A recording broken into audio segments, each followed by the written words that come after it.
గురూజీ 72 గంటల్లోనే ఫోన్లోని అద్భుతమైన జ్యోతిష్య పరిష్కారం చూపిస్తారు. నమ్మండి నమ్మకపోండి, ఇది నిజం. శ్మశాన కాళి రుద్ర చౌడీదేవి ఆరాధకులు నంబర్ 1 వశీకరణ స్పెషలిస్ట్.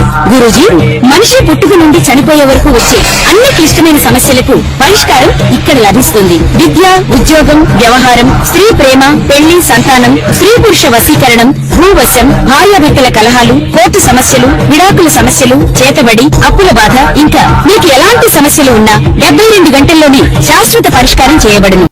వృషభ లగ్నము, వృషభ రాశి. వృషభం వారికి గనక చూసుకున్నట్లయితే లగ్నంలో శుక్రుడి యొక్క సంచారం ఇది చాలా మటుకు రిలీఫ్నిచ్చేటువంటి ఇదిగా చెప్పొచ్చు. కాకపోతే ఇక్కడ 2వ స్థానంలో గురువు కొంచెం కంబస్ట్ అయ్యాడు కాబట్టి షేర్ మార్కెటింగ్ రిలేటెడ్ సంబంధించిన విషయంలో జాగ్రత్తగా ఉండాలి. సహజంగా 2వ స్థానంలో రవి గురువులు ఉండడం మంచిదే, కానీ కంబస్ట్ యోగంలో ఉన్నాడు. లాభంలో శని ఉండడం కూడా మంచిదే కాబట్టి ఇది కొంచెం ఫైనాన్షియల్గా మంచి గ్రోత్ ఇస్తుంది. అదేవిధంగా కొంతమంది బిజినెస్ పీపుల్ మీకు పరిచయాలు అవ్వడం అనేటువంటి చాలా స్పష్టంగా చూపిస్తుంది.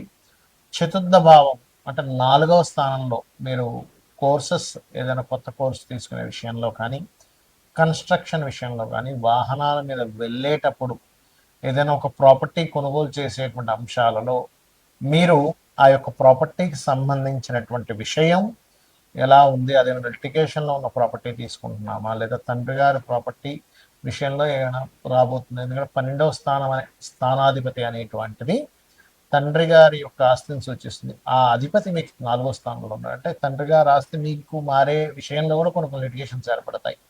కాబట్టి ఇవి కలగకుండా ఉండాలి, ఇబ్బంది కలగకుండా ఉండాలంటే కుజకేతు గ్రహాల దగ్గర దీపాలు చేస్తూ వారాహి అమ్మవారు అష్టోత్తరం చేసుకోండి, అన్ని విధాలు బాగుంటుంది. అలాగే మరొక విషయం ఏంటంటే ఇక్కడ కొత్త ప్లానింగ్, కొత్త ఆలోచన, కొత్తగా క్రియేటివ్గా ఏదో చేయడం, ఏదైనా క్రియేటివ్ రిలేటెడ్ వాటి మూలంగా కలిసి రావడం కూడా బలంగా చూపిస్తుంది. అప్పు లభిస్తుంది 6వ లగ్నంలో ఉన్నందుకు. కాకపోతే వివాహ నిర్ణయాలు, వివాహ జీవితం విషయంలో తీసుకునేటువంటి విషయాలు కాస్త జాగ్రత్తగా ఉండాలి. అలాగే మరొక విషయం ఏంటంటే ఇక్కడ గమనించుకున్నట్లయితే లాభస్థానంలో శని భగవానుడు ఉండడం అనేటువంటిది కొంతవరకు మంచిదే. కాకపోతే ఇక్కడ ఏంటంటే ప్రదేశం మారడం అంటే ఉద్యోగ సంబంధించిన విషయంలో మార్పులు ఇస్తాడు. ఇక్కడ ఏమంటే దశమాధిపతి లాభంలో ఉంటే ఎందుకు మార్పులు ఇస్తాడంటే దాని మీద కుజుడు దృష్టి ఉంది, గుర్తుపెట్టుకోండి.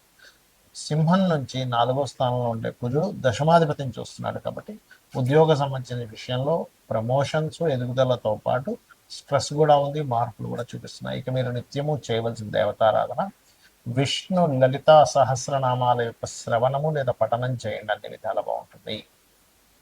వృషభ లగ్నము, వృషభ రాశి. వృషభం వారికి గనక చూసుకున్నట్లయితే లగ్నంలో శుక్రుడి యొక్క సంచారం ఇది చాలా మటుకు రిలీఫ్నిచ్చేటువంటి ఇదిగా చెప్పొచ్చు.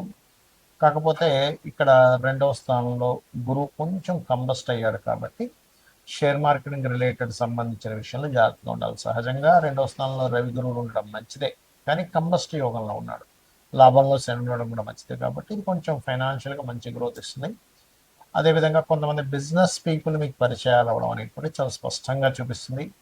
చతుర్థ భావం అంటే 4వ స్థానంలో మీరు కోర్సెస్ ఏదైనా కొత్త కోర్సు తీసుకునే విషయంలో కానీ, కన్స్ట్రక్షన్ విషయంలో కానీ, వాహనాల మీద వెళ్ళేటప్పుడు ఏదైనా ఒక ప్రాపర్టీ కొనుగోలు చేసేటువంటి అంశాలలో మీరు ఆ యొక్క ప్రాపర్టీకి సంబంధించినటువంటి విషయం ఎలా ఉంది, అదేమైనా లిటిగేషన్లో ఉన్న ప్రాపర్టీ తీసుకుంటున్నామా, లేదా తండ్రి గారి ప్రాపర్టీ విషయంలో ఏమైనా రాబోతుంది. ఎందుకంటే 12వ స్థానం అనే స్థానాధిపతి అనేటువంటిది తండ్రి గారి యొక్క ఆస్తిని సూచిస్తుంది. ఆ అధిపతి మీకు 4వ స్థానంలో ఉన్నాడు అంటే తండ్రి గారి ఆస్తి మీకు మారే విషయంలో కూడా కొన్ని లిటిగేషన్స్ ఏర్పడతాయి. కాబట్టి ఇవి కలగకుండా ఉండాలి, ఇబ్బంది కలగకుండా ఉండాలంటే కుజకేతు గ్రహాల దగ్గర దీపాలు చేస్తూ వారాహి అమ్మవారు అష్టోత్తరం చేసుకోండి, అన్ని విధాలు బాగుంటుంది.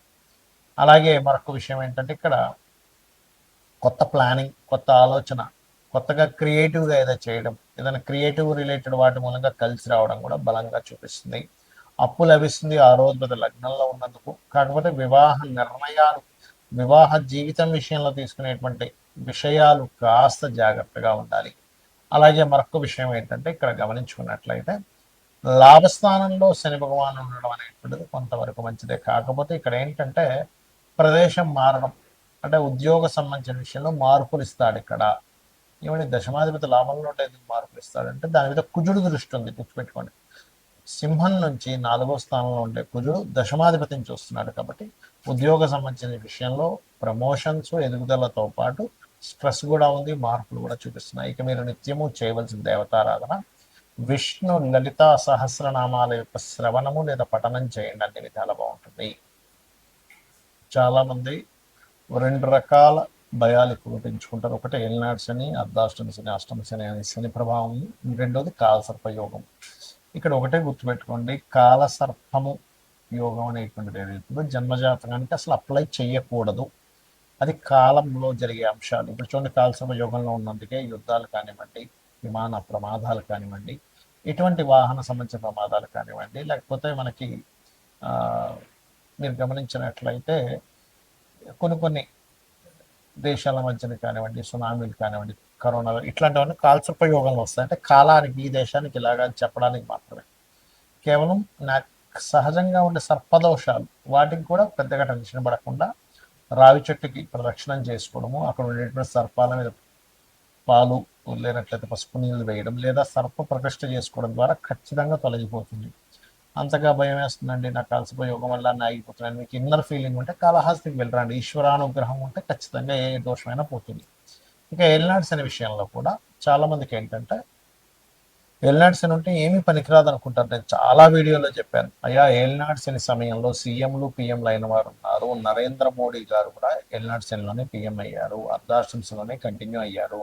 మోడీ గారి దగ్గర నుంచి మనకి చంద్రబాబు నాయుడు గారు, స్వర్గీయ ఎన్టీ రామారావు గారు, జగన్ గారు అందరూ కూడా ఏలినాడు శనిలోనే సీఎంలు పిఎంలు అయిన వాళ్ళు అని చెప్పి.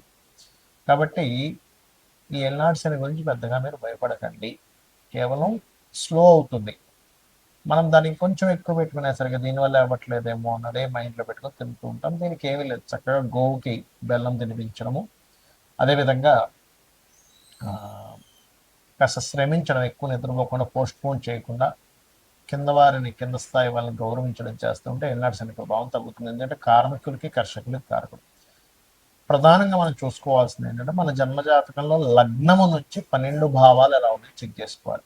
ఎదగలేకపోతున్నాము, శరీర సౌఖ్యం లేదు, శారీరకంగా కష్టమే ఉంది కానీ సుఖం లేదంటే మీ లగ్నం ఎక్కడో పాడైంది, అంటే మీ లగ్నాధిపతి ఎలా ఉన్నాడో చెక్ చేసుకోవాలి.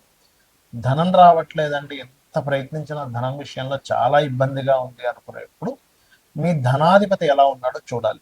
మీ ధనస్థానాధిపతి గనక పాపకర్తెరలో ఉంటే, అది ఏ పాపకర్తెరలో ఉందో దానికి సంబంధించిన రెమెడీ చేసుకుంటే, దానం ఇవ్వడము, గ్రహానికి దీపారాధన చేయడం ద్వారాను పెరుగుతుంది.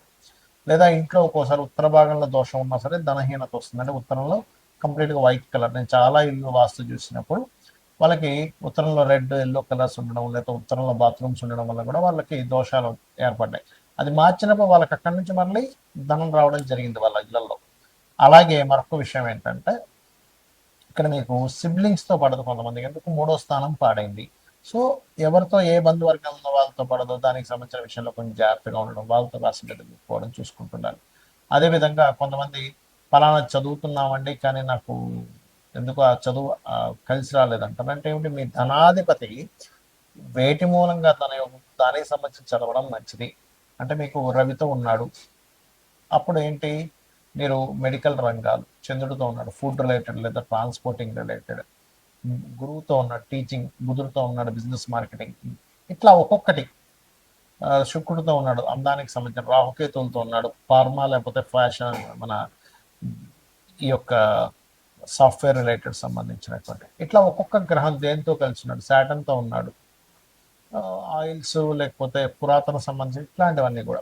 అలా ఏంటంటే అసలు మనకి ఎప్పుడు సరైనటువంటి యోగం ఉంది, ఇన్వెస్ట్మెంట్ చేయడానికి సరైన సమయం ఏమిటి అనేది ఆస్ట్రాలజీలో తెలుస్తుంది. చాలామంది ఇన్వెస్ట్మెంట్ రాంగ్ టైంలో ఇన్వెస్ట్మెంట్ చేసి ఇబ్బంది పడ్డ వాళ్ళు చాలామంది చూశారు. రైట్ టైం ఇన్వెస్ట్మెంట్ చేయించిన తర్వాత వాళ్ళు అద్భుతంగా వెళ్ళిన స్టేజెస్ నేను చాలా చూశాను. కాబట్టి ఏంటి, ఇన్వెస్ట్మెంట్ ఎప్పుడు చూడాలి, ఇన్వెస్ట్మెంట్ ఎప్పుడు చేయాలి. రాంగ్ టైం ఇన్వెస్ట్మెంట్, రాంగ్ టైంలో మ్యారేజ్ చేసుకోవడం వల్ల కూడా ఇబ్బంది వస్తూ ఉంటుంది. రాంగ్ టైంలో మనము గృహ నిర్మాణం ప్రారంభిస్తాం, అది ఆ సంవత్సరం కరెక్ట్ కదా, అలాంటి నెక్స్ట్ ఇయర్ చేసుకోవడం, లేదా ఒక 3 నెలల తర్వాత ఉంటుంది. అలా ప్రతిదీ కూడా ఇన్వెస్ట్మెంట్ దగ్గర నుంచి, విదేశాలు వెళ్ళడం దగ్గర నుంచి, గృహ నిర్మాణం దగ్గర నుంచి, అదేవిధంగా వివాహం చేసుకోవడం దగ్గర నుంచి అన్నీ కూడా మన జ్యోతిష్ శాస్త్రంలో ఫలానా టైం ఈజ్ పర్ఫెక్ట్, మహాదశ అంతర్దశ కరెక్ట్గా యోగిస్తుంది. ఇక్కడ లేదా గోచారం యోగిస్తుంది. ఈ రెండిట్లో ఏది యోగించకపోయినా ఆ టైంలో మనం ఆ యొక్క శుభకార్యాలు కానీ మనకి లైఫ్లో పనికొచ్చేటువంటిది కానీ లాభం వచ్చేటువంటిది చేయడం వల్ల ఎటువంటి లాభము ఉండదు, గుర్తుపెట్టుకోండి. ఇక మీరు చేయవలసినటువంటి దేవతా ఆరాధన ఏమిటి అని చెప్పి చూసుకున్నట్లయితే, ముఖ్యంగా మీరు చేయవలసినటువంటి దేవతారాధన, ఎవరైనా సరే మీ పంచమాధిపతి మీకు రుణ రోగ శత్రుత్వాలను తగ్గిస్తుంది పంచమాధిపతి ఆరాధన చేసినట్లయితే. లేదు, రోజు ఉదయం సాయంత్రం లలితా అమ్మవారిని నమ్ముకోండి, లలితా సహస్రనామాలు లేదా మీ ఇష్టదైవాన్ని ఎవరినైనా సరే ఉదయం సాయంత్రం పూజ చేయండి. ఖచ్చితంగా మీకు ఎటువంటి గ్రహస్థితి ఉన్న ఆ గ్రహస్థితి కూడా మనం పూర్వజన్మల్లో చేసుకున్న కర్మ వల్ల వస్తుంది కాబట్టి ఎటువంటి గ్రహస్థితి ఉన్నా సరే ఆ అమ్మవారు తొలగిస్తుంది, మీకు ఆనందదాయకమైనటువంటి జీవితాన్ని అందిస్తుంది. అందించాలని మనస్ఫూర్తి కోరుకుంటూ శ్రీమాత్రే నమః.